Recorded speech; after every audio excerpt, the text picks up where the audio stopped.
Foutignon. Oh, c'est vraiment trop mignon. Mais je suis sûr qu'on vous l'a déjà fait. Bonsoir.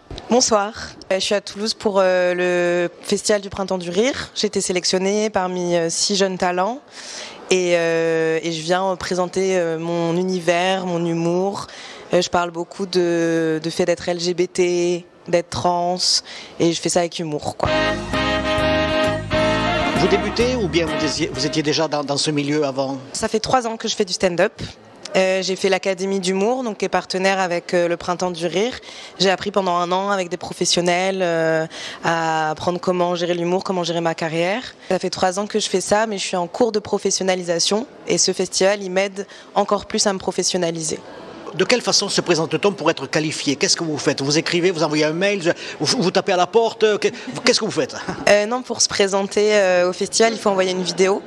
Donc on envoie un passage, on envoie aussi un CV, qu'est-ce qui nous motive à faire de l'humour, tout ce qu'on a pu mettre en place. Par exemple, moi j'ai mis en avant le fait que j'essayais de mettre en avant des artistes LGBT dans l'humour. Je donne des ateliers d'écriture pour que les gens se lancent et une petite vidéo qui nous représente. Et voilà, et après on est sélectionné. On est 12 à être sélectionnés, on passe une finale sur scène, on a 10 minutes pour se représenter, refaire ce qu'on veut faire, ce qu'on veut montrer. Et après ils en choisissent 6 et c'est là où on se retrouve aujourd'hui. Moi j'étais très reconnaissant d'être pris au début parce que je pensais, comme je commence quand même, je pensais pas l'être. Donc j'étais tout le temps reconnaissant, tout le temps très très content. Oui, voilà, merci. Et après, le jour même de l'audition, j'ai déjà rencontré des personnes super le jour de la finale. Du coup, j'ai de toute façon créé des liens. Et quand j'ai appris que j'ai été sélectionnée, je me suis dit, ah super, on va pouvoir continuer. Mais c'était moins stressant que ce que je pensais, quoi. Oui, pour moi, l'humour, ça se fait pas du tout seul. On est seul en scène, mais il y a plein de gens qui nous accompagnent, qui sont là pour nous dans le soutien émotionnel, dans les retours. On parle ensemble, on trouve des blagues en parlant. C'est vraiment pas du tout un travail solitaire, même si on est seul sur scène. Moi, j'aime beaucoup Shirley Soignon. Je sais pas si vous voyez qui c'est. Oui, qui est très connue. Ça fait 15 ans qu'elle fait du stand-up et elle parle justement du fait d'être lesbienne, d'être noire, d'être non-binaire.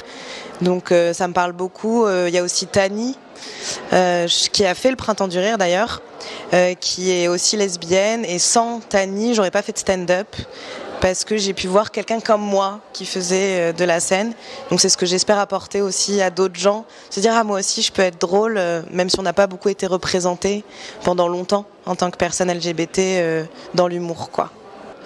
Je vous dis bravo, un grand bravo, parce que le thème que vous abordez n'est pas facile pour se faire entendre, notamment au sein de ses propres familles ou tout le reste. Voilà. Merci déjà de venir et j'ai hâte de vous rencontrer. J'ai hâte de vous parler de mon univers et qu'on se rencontre et que vous voyez que même si on est différents, on va super bien s'entendre. Je n'en doute pas.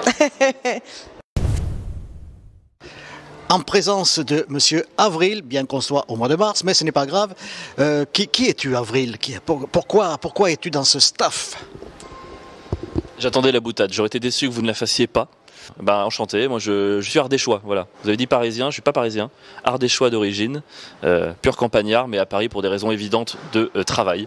Voilà, c'est quand même plus facile de jouer à Paris qu'en Ardèche. Et voilà, ça fait 4 ans que je fais du stand-up, 2 ans que j'en vis.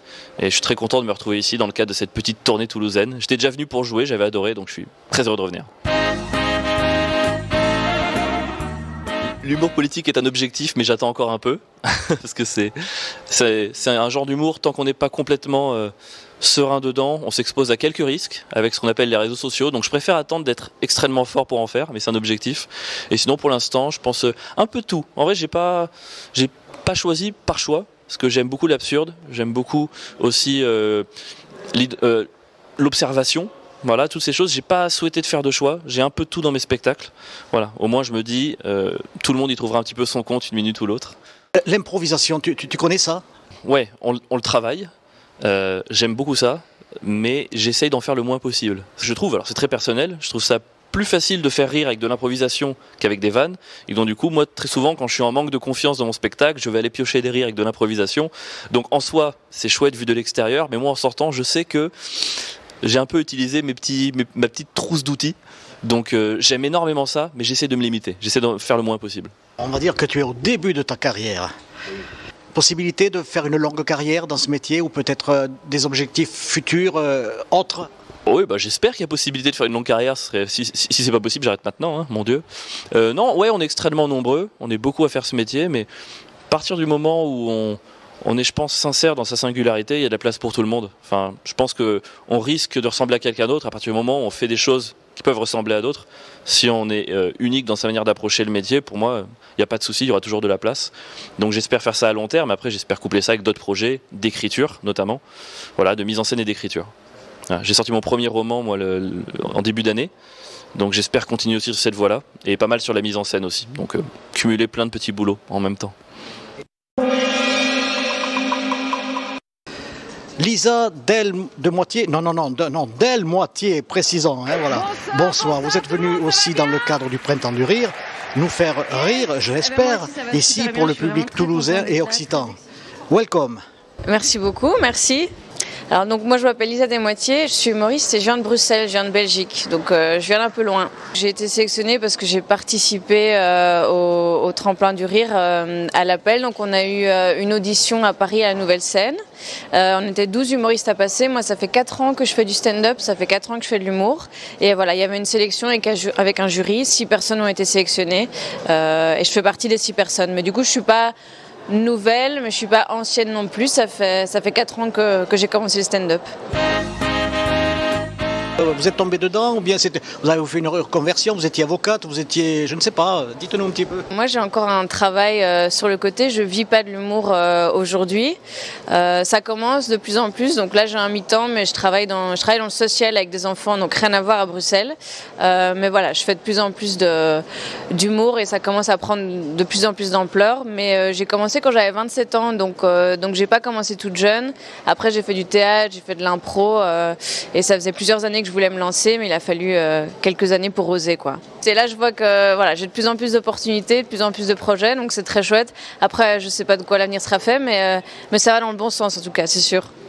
Je fais pas l'humour méchant, je parle beaucoup de moi, donc c'est assez introspectif, c'est assez vulnérable. Il y a beaucoup d'autodérision, des choses assez personnelles. C'est parfois un peu acide, mais pas méchant, juste beaucoup d'autodérision. À Bruxelles, je joue très régulièrement au Kings of Comedy Club, qui est un comedy club à Bruxelles très chouette. Donc je joue mon spectacle là une fois par mois. J'ai encore très peu joué à Paris. J'ai fait une date exceptionnelle au Métropole, qui s'est super bien passée. J'ai vraiment bien aimé. Donc j'espère pouvoir rejouer un peu plus à Paris et puis jouer ailleurs en France aussi. J'espère bientôt.